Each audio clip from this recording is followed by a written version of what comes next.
Oh my goodness, we're live. Oh my God. Which will let me ask you, if you have a seat next to you, can you defrag this room? Because we are standing room only right now. There are no seats empty next to people. Okay, I am so sorry. happy. I'm very happy you're here. Like, about profiling. Profiling. Wow. This is dry as toast. When you asked, we were costumes, I was like, is that going to be enough? Looks like it brought all the depth to the art. Yes. Hi, everyone. I'm Ari. And I'm Matt. And we're the Performance Doctors. Yeah. But He's proud. I love it. it's great. Thank you, Doctor. Doctor. So, this is Profiling with a Purpose, performance lessons from a real Unreal project. I'm going to start by introducing ourselves a little bit, specifically what we do. So, yes, I'm Ari. This is my handsome co-doctor, Matt. And we are part of the technical developer relations team at Epic Games. So what we do is that we do high-touch support for Epic Pro Support customers. That means, answering Epic Pro Support tickets, formerly known as UDN, ad hoc support if they are shipping and they really need our help. Guys, Unreal is just exploding. We're like, shouldn't do that. And proactive content like this presentation. If you want, oh no, my stethoscope. Oh no. If you want more info about how can I get these guys to help me with my studio, you can go to unrelented.com/support. It is like a package you can get. But of course, we just prefer if you didn't need us at all. Hence this presentation. We're trying to do more proactive talks so that, teach them how to fish instead of giving them a fish. And part of that is just going over how do we profile. Now I want to show you how I profile. Matt wants to show you how he profiles. Mm-hmm. Isn't that right? That is right. I'm really, it's something that I've been doing all my career. I kind of take it for granted. And I do acknowledge that Unreal Insights can look quite daunting. It is. So we want to show you our profiling methodology, but this is a really cool example because we have an actual real world in development game, and they donated their insights captures to us so we could show you what an actual game looks like when they, quote, haven't even started profiling yet. Yeah, it's really nice because we didn't have to contrive a bunch of weird performance situations to oh, look, this is what it might look like in production. We actually got a production game that they let us talk about in front of all of you. So we're very excited about that. No Lyra this time, no other sample projects that are already made by the Epic people. And it's hard to say, look, this is done wrong. And it's made by the brightest. No, we can't do that. Yeah, but we needed to find a game. So how it started was, this was kind of a tentative talk. We were talking about we were pitching this back and forth for months. Yeah, maybe we should do it someday. And for this fest, I knew I was going to do the 101 tips and tricks with you that we did yesterday. And we managed to do 101 tips. Mm-hmm. So you should see that online if you haven't yet. And I was like, okay, I'll just put this up just in case I find something. So it was a LinkedIn post asking for real world projects. And honestly, I expected maybe a couple of indie projects like solo developers. They're like, oh, I don't know what I'm doing, but I could use the exposure. But oh my God, we got over 40 submissions of all sizes. I think over half of them were actual AA projects. Oh yeah, there was a lot of really good stuff. If you are in the room and you submitted, I'm sorry we didn't pick you. It's not about you. We wanted though. We wanted to. It was some of these were I would have taken half of them. Just this is amazing. This is amazing. This is amazing. 2 of them even had a publisher. So, what game did we choose? I am going to just show the trailer. This is already announced. They haven't released yet. They're in heavy production right now, and they are now optimizing it based on our feedback. And also, they basically told us we're not optimizing yet. So this is a goldmine for you. And we're like, yes. Yeah. Trailer coming in 3, 2, 1.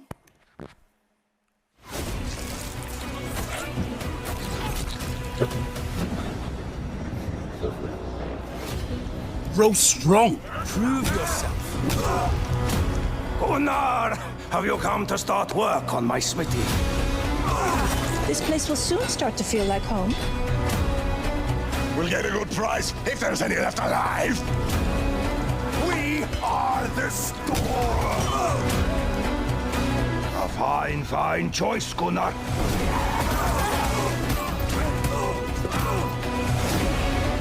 first man I kill, I'm taking his shoes.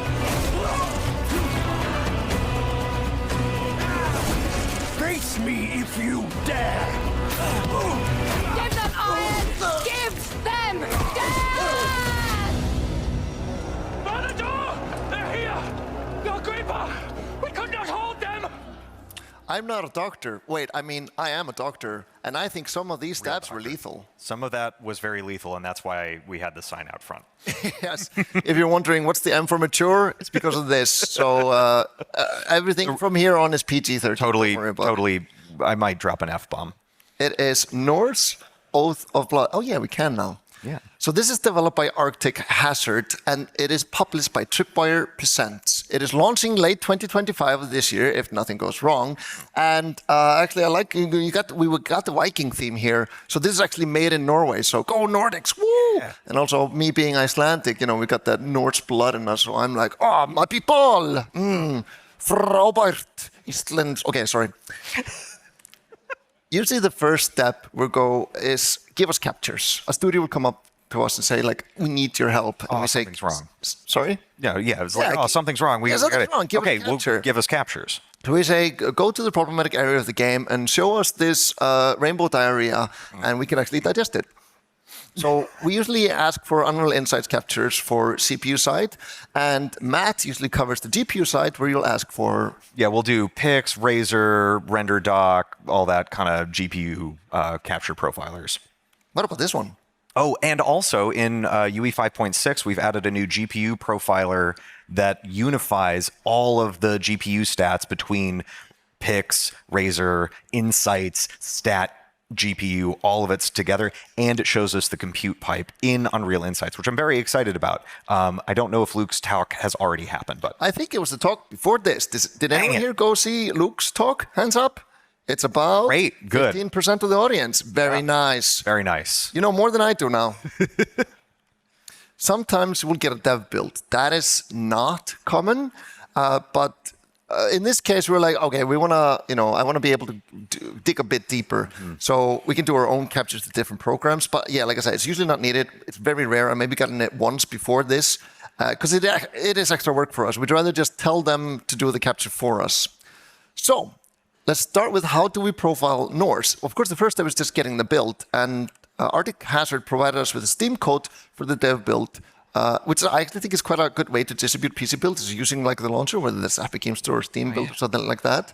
Because you're already paying the $100/euro fee, might as well get something out of it. So use this, because it's like they got the cloud delivery network, and they can have a private beta branch, which is what they gave to us.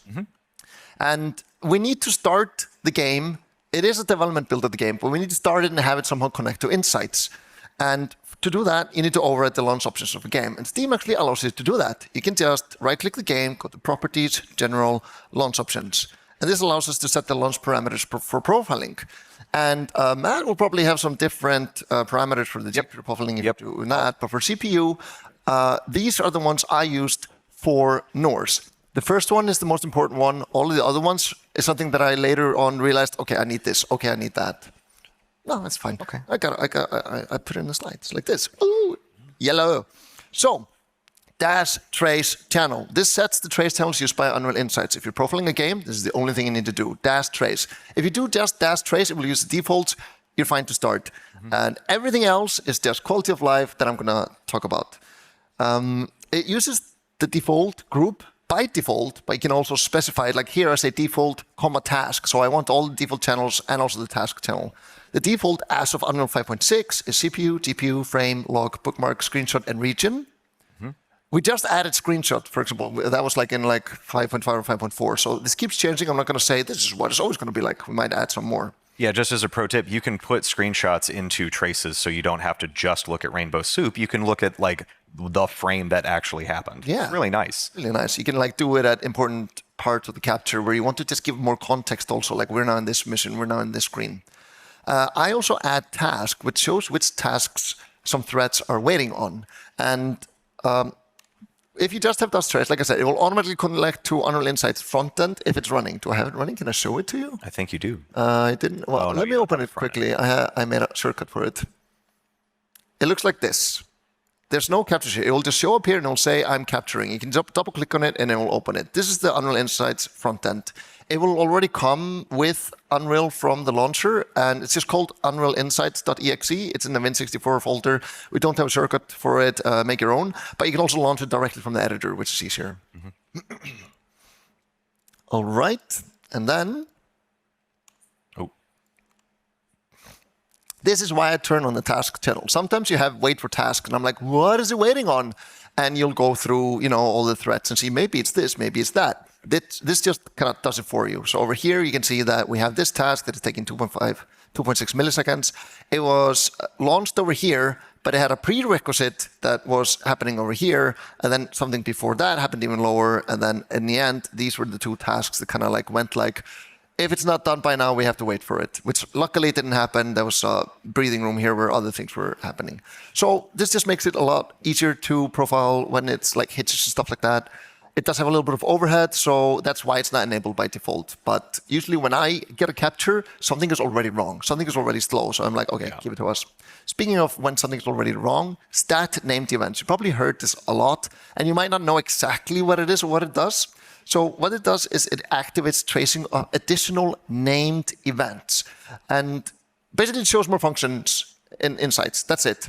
And the extra tracing has overhead. And I didn't want to say it has overhead without telling you how much. When I was profiling Norse, it added about 20% more overhead. So if you just want to know how fast your frames are going, you might not want this on. If you just want to see are we on target or not? But if you're not on target and you want to know why, I actually would recommend turning it on. So I'll show you an example of where I think using stat named events is very useful, and that is here. This is off the capture already. In the upper image, you can see that this is without named events, which is by default. You can see that there's an animation blueprint body simple that takes about 100 microseconds, which is 0.1 millisecond, out of a frame time budget of 16.6 milliseconds for 60 frames per second. Sorry, I'm sounding like a doctor with all these numbers. Yeah, I need 10 cc stat. There you go. I might have discussed past and said oh, this animation blueprint is kind of expensive. Maybe you can fix it. Maybe it's just how long animation blueprints are. But then I turned on stat named events, and then I can actually see that this animation blueprint is doing 16 raycasts into the physics scene. This is happening for every single character. And I told them 16 is probably a lot. I actually checked it in Chaos Visual Debugger, which I'll talk about in a second. Spoilers. And there I could see they were all just casting right down to the earth. They were all the same one. So I'm like, you just have some redundancy there, fix it, and you'll save, this animation blueprint will get rid of 90% of the frame time. Huge. Yeah. But this is basically what profiling is. You go why is this slow? That's why it's slow, and you fix it. Next one is exec commands, or CMDS. This is, again, this is optional, but what it does is it runs console commands after engine initialization. This is important because, I'll get to it later. I like to use stat unigraph, which enables frame timings. It shows a graph for the last few seconds, which is quite nice because when you see a hit happens, you will see it go up and down. So you don't have to always be looking at the frame time. But then I also turn on stat FPS because it will, in addition to all the times, I want to just kind of have a rough idea of how much frames per second it is. And they will add the highest number over there where the red arrow is at. I also put on no verified GC. We got a development build, and it will spend a little extra time during garbage collection to verify the garbage collection. Make sure you're not doing anything stupid in your C++ code, which is really good because it will catch a lot of things and tell you you're doing this wrong. But it also makes the garbage collector run about twice as long as it needs to be, and that shows us hitches in the capture. And then I keep clicking on them, going, "There's a hitch. Oh no, it's the verifying. Let me just not do that. Waste my time." So I turn it off. Then there's yeah, that's what. And the garbage verification does not run in shipping builds, but yeah, it does slow down the GC. Then we have DP CVARs, and this stands for Device Profile CVARs. Basically, it's used to override any CVARs at launch time. Some of you might use exec commands to do that.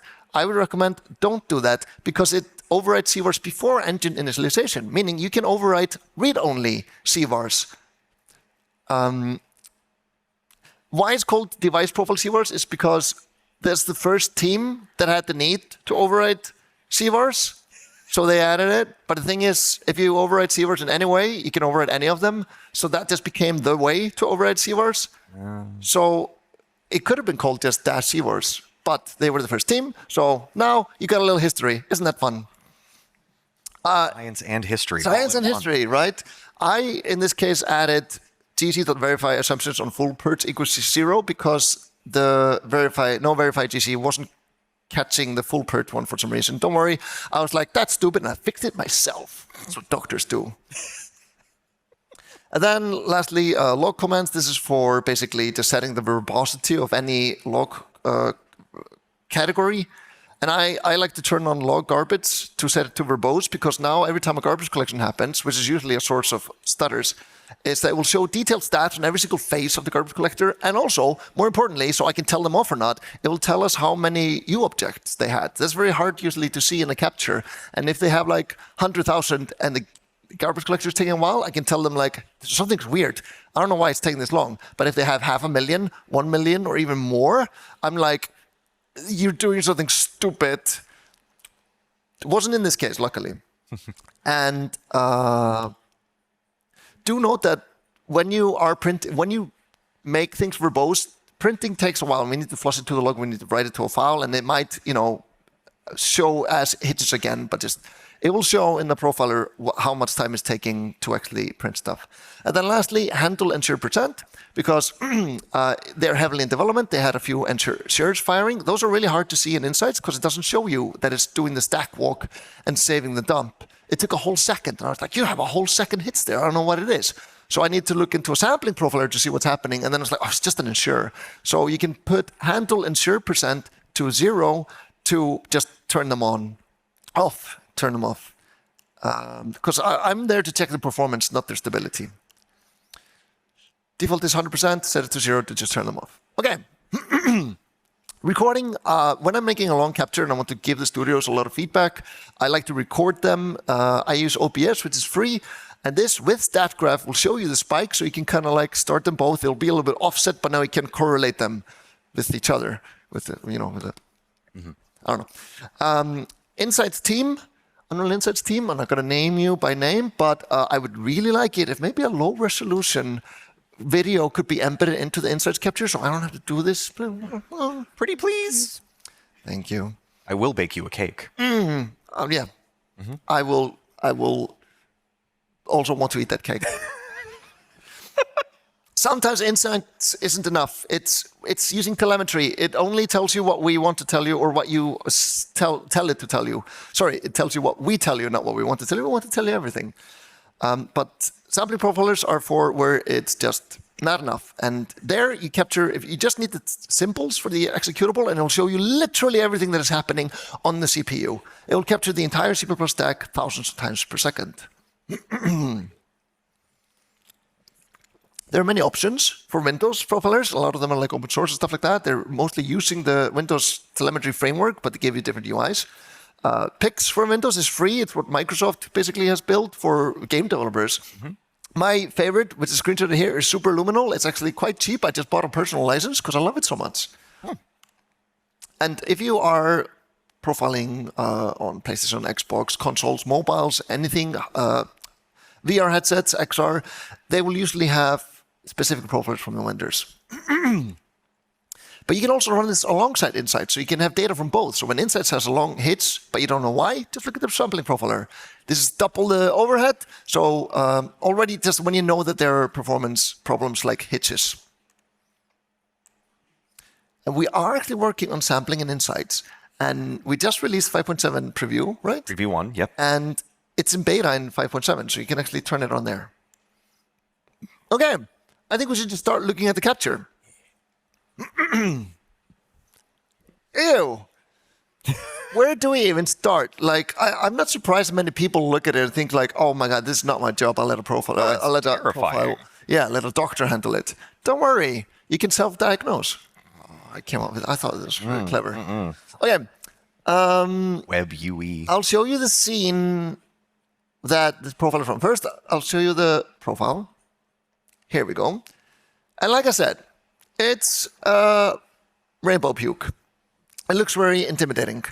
And the scene that most of this is looking at is from here. It's a tutorial section where these two characters are running around, and it's teaching you like, oh, press this button to do this, press that button to do that.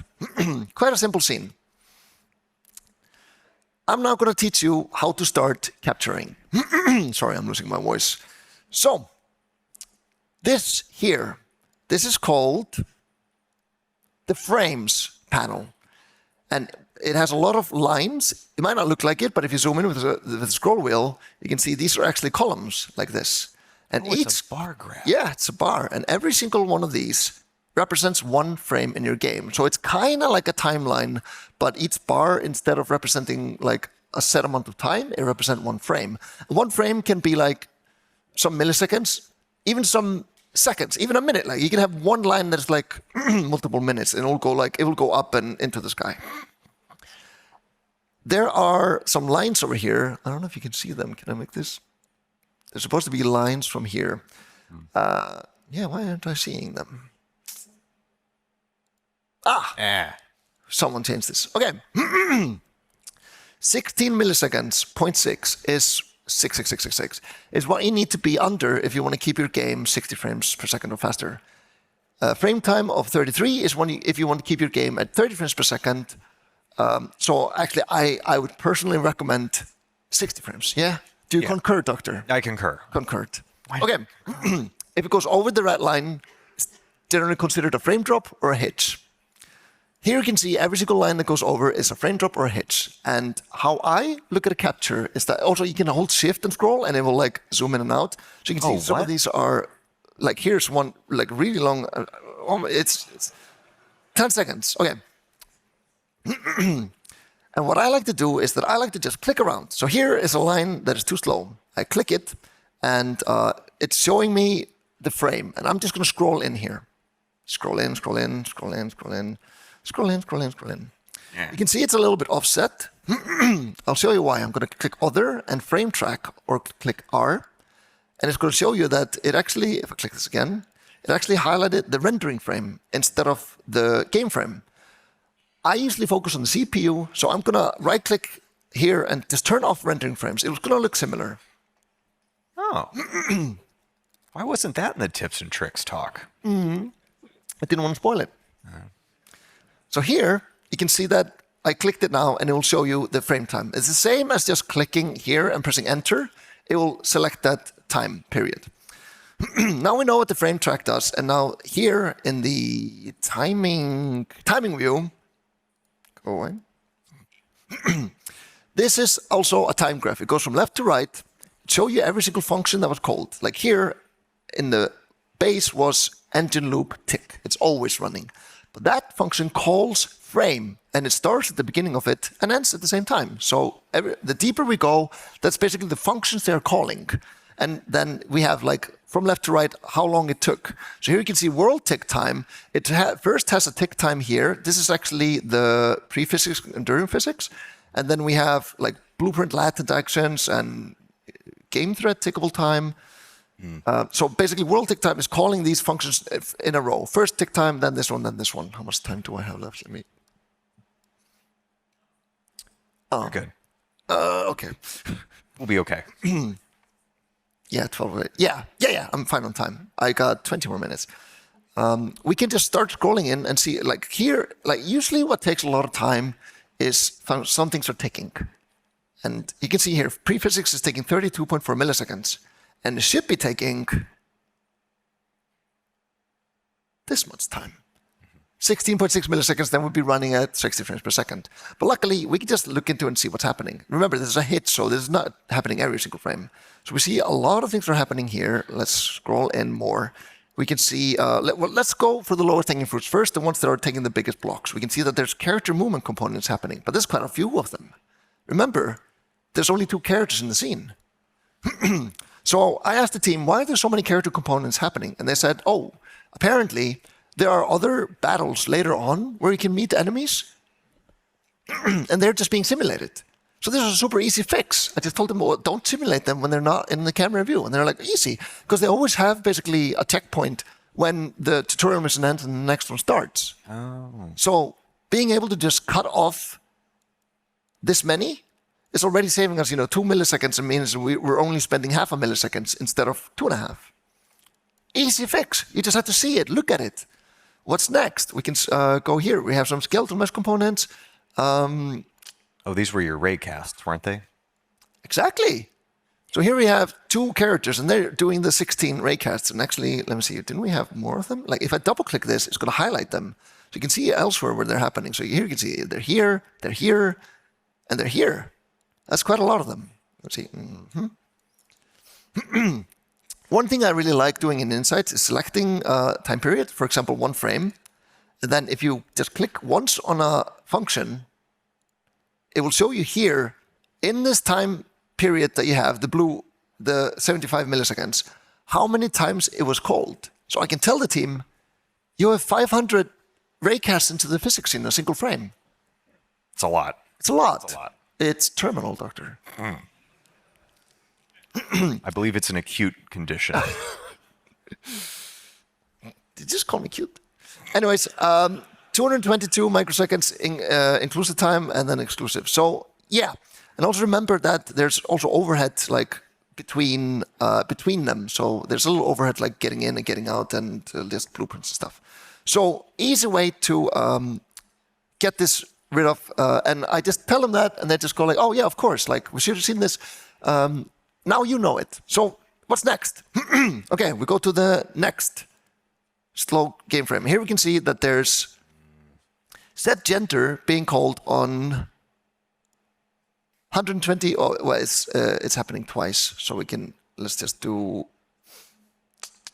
I don't know what best to count it, but we can divide it by 2. So it's like 60 or something like that. Yeah. And I'm like, oh, you're calling set gender on every single character in the entire level instead of just the ones that you're seeing. And they're like, oh wow, okay, now we can just do just the 2 characters that are in the scene, which is like, wait, 37 milliseconds? Still quite much. It's still a bit.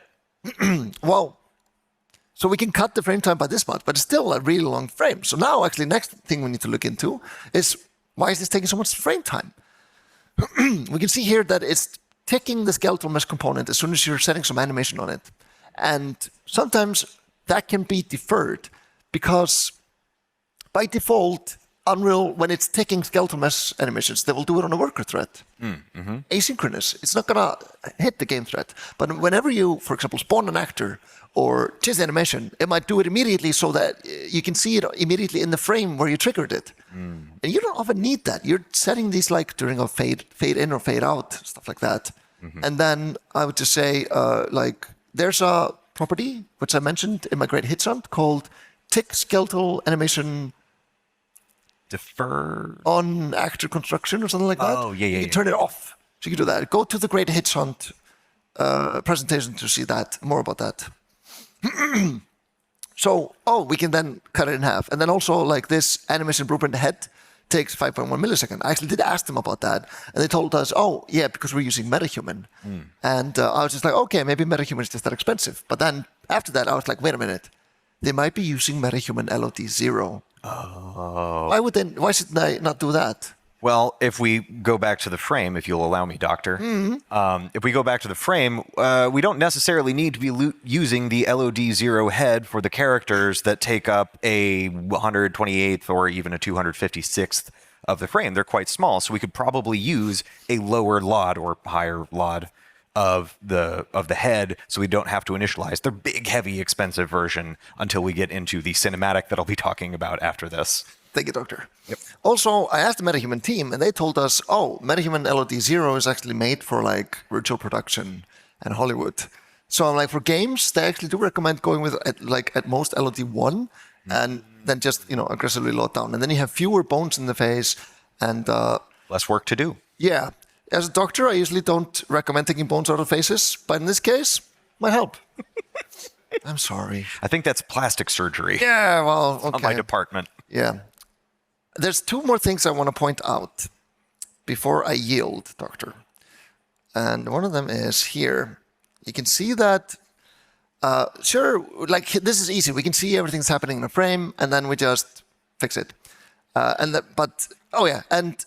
whenever you see a big line like that as a frame drop, you click it, you figure out what's wrong, you get rid of it, the red line goes green, and you're fine. And then you click the next one, and you figure out what's wrong, and it goes down and goes green and gets fine. And when you do that with all of the lines, you have a 60 frames per second game with 0 stutters. Woohoo! And that's how you release a game with no stutters. You're welcome, game industry.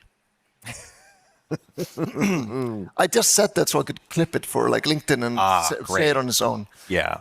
TikTok. But let's go in here. End physics.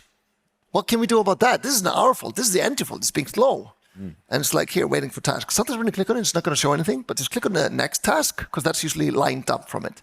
So we're going to go down here, and I can see that physics is actually taking quite a long time during the frame. There's 2 things I would prescribe here. One is take from the pre-physics thread and put it in during physics. Because the physics has already kicked off then, and the longer the during physics takes, it will eat into the end physics that it needs to wait. But that's just applying a bandage to an infection. Yeah. You want to actually figure out why is your physics taking this long in the first place. Another place where physics shows up in this capture, if I zoom out a lot, is that we have these regions here that shows you something's being added to world. This is not loading the level, it is just initializing it, adding it. And this is taking 23 seconds. And usually for levels, I would say, Doctor, that's quite a long time. That's quite a long time. You know, it's amortized over a few frames. It is. So bad. But it's not a single hitch.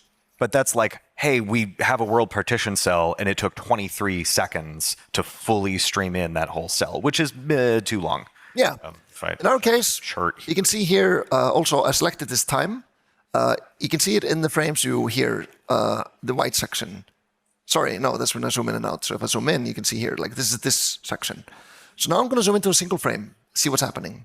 Okay, so there is a... There's supposed to be an add to world. Wait, did I scroll too far? I scrolled too far. Give me a second. There we go. Needs to be in the blue one. I'm looking for here. Yeah. Update level streaming. This is when the level streaming is being added. What it will do, it will incrementally add components to the scene for as long as it's allowed. You can set it yourself. You can set like, oh, only spend 1.5 milliseconds, and if it goes a little bit over, you know, that's just it. And I believe the default is like 5 milliseconds. It's less than this one for some. Well, they've got it tuned on this one, which is nice. Probably because they had so many ticks, so yeah. But if we look here, you can see that every single component is creating physics state. Or if we go here, it's like creating physics, shapes, and actors. That's actually happening for all of them.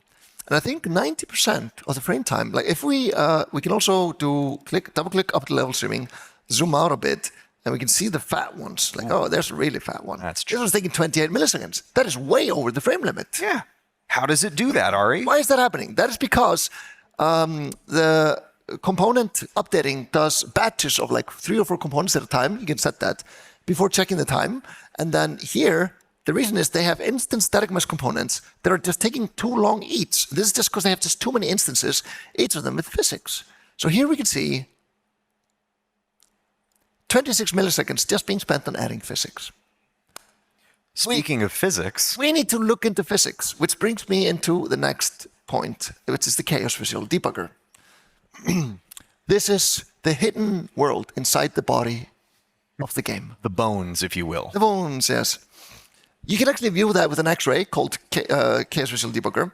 The complete physics scene, the state of it, all physics queries for each frame during a recording. It's super powerful. It shows you literally everything you would have wanted to know and more. And it's very easy to open. You just go into Unreal, it's Tools, Debug, and Chaos Visual Debugger. And if you have a package development build, you can do these console commands, and it will create a file which you can then feed into Chaos Visual Debugger. And I actually have it running over here. Let's look at the physics scene. Here we have the training area that I showed you in the video. I can even show you here, like the representative. So here's the 2 people, and here you can see there are 2 physics capsules. In Chaos Visual Debugger, you can show geometry flags, simple and complex. Usually they're both on by default, and it shows you both. And it's like, well, the simple one is only what is used for collisions when objects are moving. They'll only query against the simple. The complex one is used for your scene queries. but the complex one still needs to be loaded. So that will show during load time and during raycasts. So they'll be slower if the complex scene is slower. But the simple is for like when you see the physics is taking 5 milliseconds, it's because of the simple one. So let's look over here. Okay, the ground is quite complicated. I would say this can be simplified. There's a bunch of rocks here, but it's not looking horrible. Like the trees are capsules. Very nice. Yeah, not too bad. That's good. As a doctor, I'm like, walk it off. Take an ibuprofen. But Whoa. there, here in the distance, we have the whole town loaded. How'd that get there? Yeah. And if we look into it, well, we can see that the structures are kind of like, they're kind of dense and complicated. And for a top-down game, you don't really need that. I would say like just replace all of these houses with like blocks. I actually just learned so you have a cube, and when you, yeah. I'm excited about this because I learned a new word. Yeah. It's a clinical word. When you have a cube, but it's not equal on all sides, it's a cuboid. Cuboid. I've been looking forward to saying that because it's a really cool word and it's fun to say. It's a great word. So replace this whole building With a cuboid. Thank you, doctor. You're welcome, doctor. And that will immediately start making this faster, less things you need to put in. Also, we look at the wall over here. You can see, these are actually these are polygons. These are complex physics. These are triangles we need to simulate against to see if it's like overlapping or something like that. And like, here's just way too many shapes. They can't even get up there. So just looking at the world allows you to see really low-hanging fruits. Like all of these can be removed and just put some cuboids in there and stuff like that. But the loading time was still very, very slow. And like this maybe wouldn't exactly be the source of it. So now let's switch over to the complex view mode. And now we can see a grim view. This is the instant static mesh component. Yeah. The mic is not capturing it, but there's a lot of murmur and there's a lot of in the audience. Mm-hmm. This is why it took 20 milliseconds to put one instant static mesh component. So this is the moss. There's a tree here. We have a relief, but we're not doing anything to find that. Mm-hmm. In the wall, there are these wooden dowels for every nail. You can click it. And this is not a capsule. This is polygon. Mm. The houses, look at this moss here. Yeah, that's a lot. That's a lot. The thing to keep in mind with complex collision is you do sometimes need it, right? If I want to do bullet traces or something like that, I definitely need to have high fidelity. Oh, it's our favorite. This is the year of the fruit stand. I've been seeing this in many games, so I don't want anyone to feel bad about it if this is in your game. You don't have to raise your hand. I know most of you would. But there's a reason why in my Hitch Hunt presentation, I gave an example of proxy physics being like, take, for example, a box of fruit and just make it one cuboid instead of having all the fruits in there. And like, this is complex physics. And you can see even the stem here. And there's even like this box of cabbage heads. There's this box of onions. How deep does it go? Yeah, okay, it goes all the way down.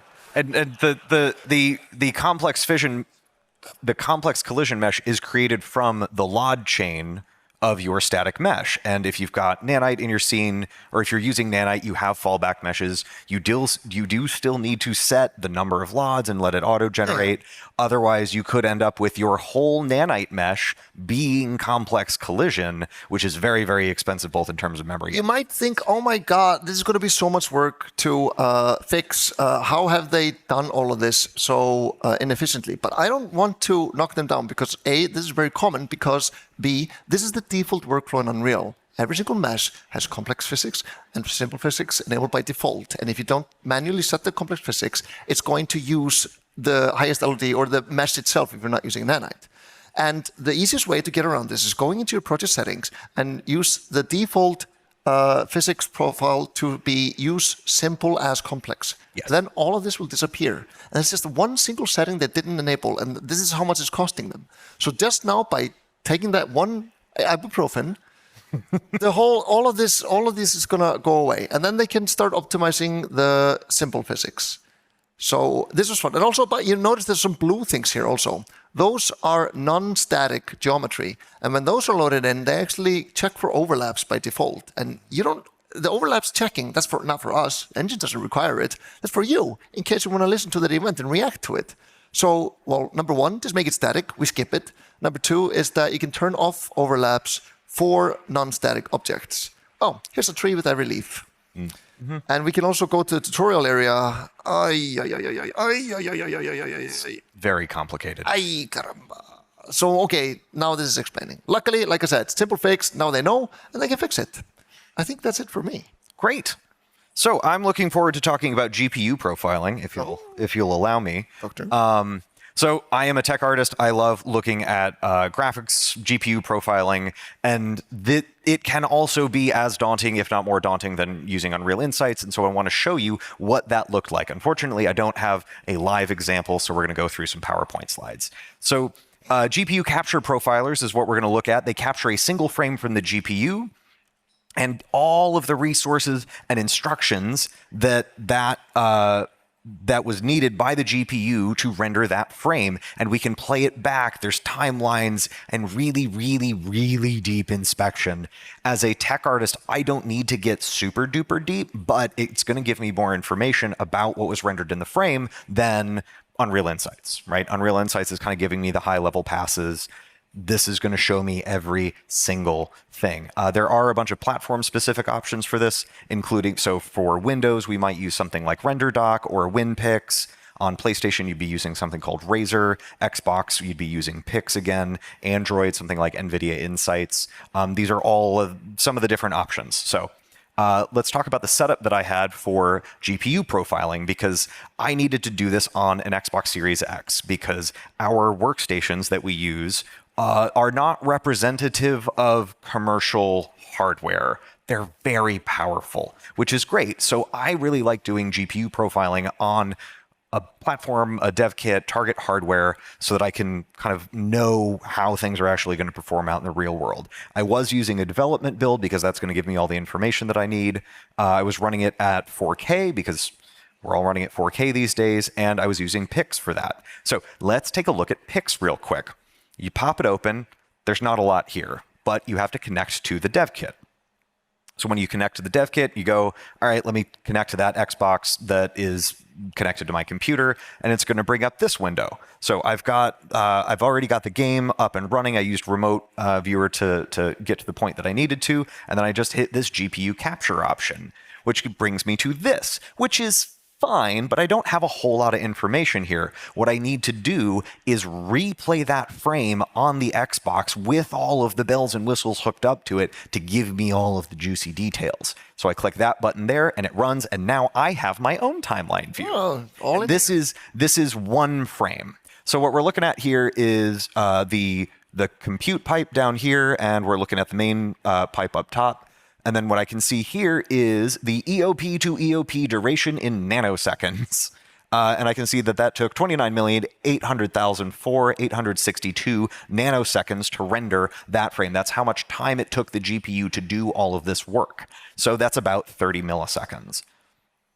I also have some console variables that I set when I'm doing some GPU profiling. I think most of these are a little belt and suspenders, but I like to talk about them anyways.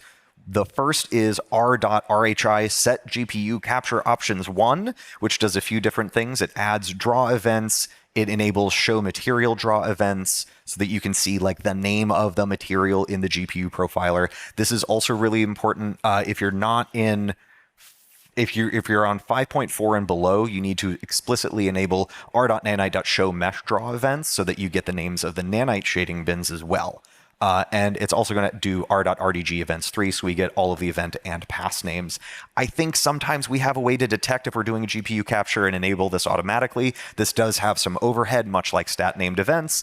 So the thing that I'm doing here is not necessarily how, is the game running at 30 frames per second?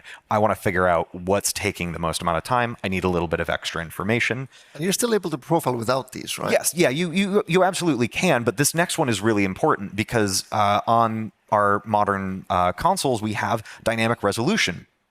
And that's great, but that means that the performance of the game is actually going to show up in the size of the back buffer, the internal resolution, and not the millisecond count.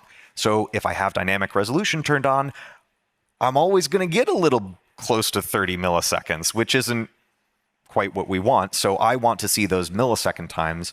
So I set r.dynamic res.test screen percentage, and I set that to about 75. Because that's kind of the number that I think is a really good target. And then if you hit your frame rate in most situations at 75% screen percentage, then you have some dynamic resolution buffer in case things get a little intense. Yeah, so you shouldn't be relying on the dynamic resolution during development. You should be setting it to something, and then if it gets slower, optimize it, because it's going to hide the symptoms if suddenly just start lowering the resolution. Yeah, so the first round I went capturing all of these things. I was like, man, they're running at 30 across the board. Things are great. Oh, right. Dynamic resolution. And then the other one that I do is r.rdg.async compute 0. And this is going to take all the stuff that we put into a parallel thread and put it on the main thread just so that there's nowhere to hide. And I know exactly how long all of these different things took. So we had some test scenarios that we were provided with. I think this is just a generally good practice of like, hey, be consistent in your performance testing. So we had save files. So I just go to the save file, do a capture. I had cinematics. This one was a little trickier. Basically, I'd replay the cinematic. I'd play the cinematic with stat unit graph turned on, figure out kind of where in the cinematic things got really expensive, and then replay the cinematic, wait till I get to that point, and hit the GPU capture. Pro tip, if you want to add something to your game to make this easier, maybe a console command to go to a specific point in the cinematic would be very helpful. Speaking of console commands that are very, very helpful, bug it go. You type bug it, and it'll print out a string called bug it go, and then the position and rotation of the camera, so you can go back to that position, makes repeatability really, really powerful. So let's really quickly look at the results. I had 4 different setups that I was looking at. They were all running anywhere between 33 and, that was on the high end, 48 milliseconds. But again, this was like dynamic res 75%, epic scalability settings. So we were targeting 33. So like, this isn't that bad. This is, I would call this in the realm of possibility. The top issues that we had were Niagara GPU compute was doing a lot of work, which was weird. There were some nanite rasterization issues, of course. Overlapping lights was a really interesting one, and I want to show you how that shows up in a GPU capture. And after DOF translucent materials. What's DOF? Depth of field. Oh. Thank you, Doctor. So my top tips when we're doing GPU performance captures, when we're doing insights captures. Step 1, look at the big number. Scroll in, you'll find a big number, and then you have to figure out why that number is big. The next one is looking for lots of little numbers. That's another form of big number. And finally, sometimes there are numbers where they shouldn't be, and we can find that in the GPU captures. So an example of one big number. Does anybody want to pick out which one big number that I'm going to look at first? What do you think, Doctor? Well, there is rendered third lighting. There's diffuse interact with lumen there. I'm not that worried about that geometry. Yep. So the one that I wanted to look at right now is this one right here. So this is in the translucency pass, which is a bit strange to me because I would expect that to be, I don't know, 1 to 2 milliseconds. But like this one specific draw call was taking almost a millisecond. And if you combine that with the other particle effect, a different particle system that was rendering this, it's almost a whole millisecond to render this. I'm like, why is it taking so long? Well, it turns out that we are running in after depth of field, which is running at a full 4K. So even though I set the dynamic resolution to 75%, we're rendering more pixels. We're rendering more translucent pixels for this effect, and it's chimney smoke. That doesn't need to be after depth of field, right? So we can switch it to before DOF. Pro tip, this is your prescription for this one. Go look at all of your translucent materials and see if they need to be after DOF or before DOF. Is there a default in Unreal? The default is after DOF. Oh, no. Yeah. So there was another big number. And this one, this has actually come up in some of our consultations this year, is virtual shadow map projection mask bits. And it turns out that this does not really tell you what is happening here.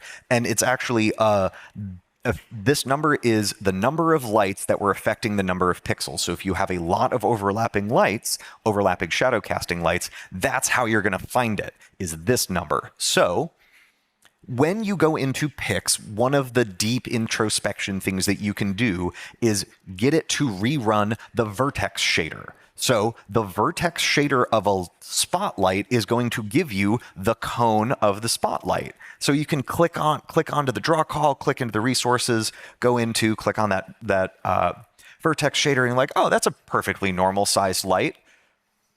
This one isn't. And I think there were a few of these, and what was interesting is like this didn't really show up in the cost of lighting. It really showed up in the virtual shadow map projection mask bits cost. So this one, super simple. Check your light complexity view mode. These were we were chatting with the team, and it turns out that these were kind of like GI fake bounce lights that didn't really need to be casting shadows. You can also do lighting channels to make sure that we're locking everything down, and of course keep your attenuation radii reasonable. There were lots of little numbers, and this one was really fun. I'd never seen this before. So in the timeline of this trace, we see the blue are all of the draw dispatches and so on and so forth, but then there's that gray section all the way back here, and it turns out that gray section is actually a lot of little draws. And I asked the team about this because I'd never seen this before. It showed up in visibility commands, and you're like, oh, visibility commands, that must be occlusion or something, right? Yes, very, very nice. No, it wasn't occlusion because Niagara GPU compute dispatches are happening as part of that visibility commands pass. And it turns out that what this was they were using fluid flux for their water, and there were a bunch of Niagara systems that were reading the water height from the GPU back to the CPU so they could play other effects. There were like 96 of these, and that totaled about 2 milliseconds. So that's the ocean around the island. That was the ocean around the island. And if we go back to the frame, No, I don't see any ocean. So there's a few different things you could do about that. You could use like the significance manager. You could also use, there's a concept called like systems as a service. And you use data channel, you have one Niagara system and you use data channels to trigger a bunch of particle effects around the world. I've got documentation on that on my link tree. Come see me after class. Oh, Doctor, there is one more also that I would heavily recommend. Oh, that yes. is using world partition to unload cells that aren't near the camera view. Yeah. I asked the team about why they're not using world partition. The thing is because every other level in this game is very small. They didn't need it, except for the tutorial where they have this like island that kept growing and growing, and they kept adding more and more tutorial things. So it was one of those things that started off fine and then it grew outside that scope. So they were like, what can we do? Do we have to turn on world partition for the entire game? And I told them, no. You can actually turn on world partition for only that level if you want. Yeah, very handy. Finally, there were some numbers where they shouldn't be, and I asked the team about this because this is not finally. I'm so sorry. I asked the team about this because I was seeing a bunch of nanite programmable rasterization in the custom depth pass. So I was like, well, that's very interesting. What are we using custom depth for here? And they said, oh, it was an outline shader. Or they were using something for an outline shader, and it turns out they didn't actually need any of that stuff rendering into custom depth. Oh. Easy fix, just turn it off. So that one was easy. This one, okay, I promise this is the last one. We do have plenty of time, Doctor. There's just lunch after us. Oh, fantastic, Doctor. I don't have lunch after this. So it turns out what happened, this is a fairly common problem. Nanite, doing last gen techniques and turning on nanite for foliage can be quite expensive. And the nice thing about it is it's usually a few materials. So you can really target the fix for this, right? We've got the grass clumps. We've got a couple of versions of grass clumps. We've got like black alder tree twigs. So it's really easy for us to focus our efforts.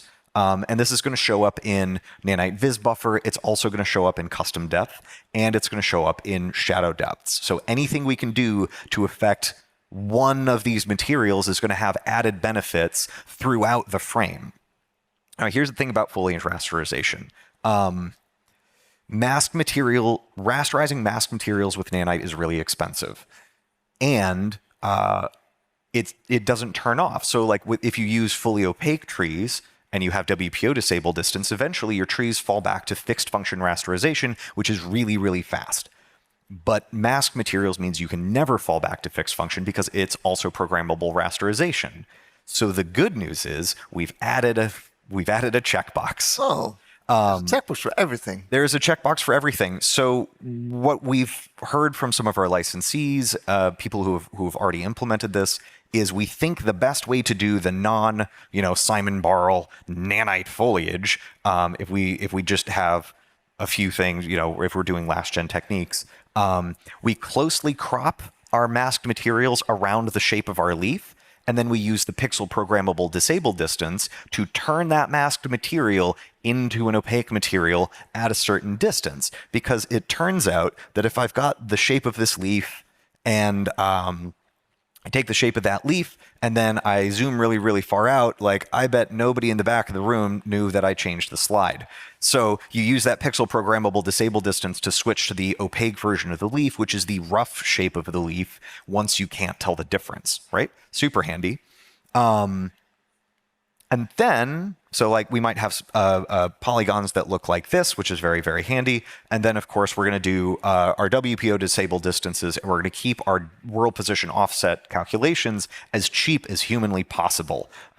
It's panning texture with a vertex alpha. Some of the techniques like Pivot Painter, where we're doing multiple joint transforms per vertex, is going to be kind of too expensive. And we found from multiple licensees that this has proven to be pretty effective for their performance.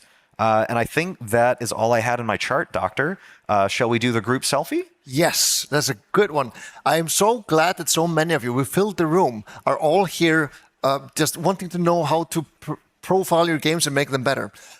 Can we get the lights on for the entire room? I would like to take a selfie with all of you and Matt. Matt, maybe you can come here a little bit more in front. So yes, I can catch you. Yep. And I'm going to get you all to say, should we just say the classic hi from Stockholm? Hi from Stockholm. I think that's good. So let's practice it. I'll go 3, 2, 1, and you all go hi from Stockholm. 3, 2, 1. Hi from Stockholm. Cool. I want to see even more hands in the air. I want to hear a little bit more screaming because that was just loud talking. Let me see. Video, selfie. Okay. Oh my God, I even get all of us. Okay. 3, 2, 1. Hi from Stockholm. Nice. Thank you so much. Thanks, everybody.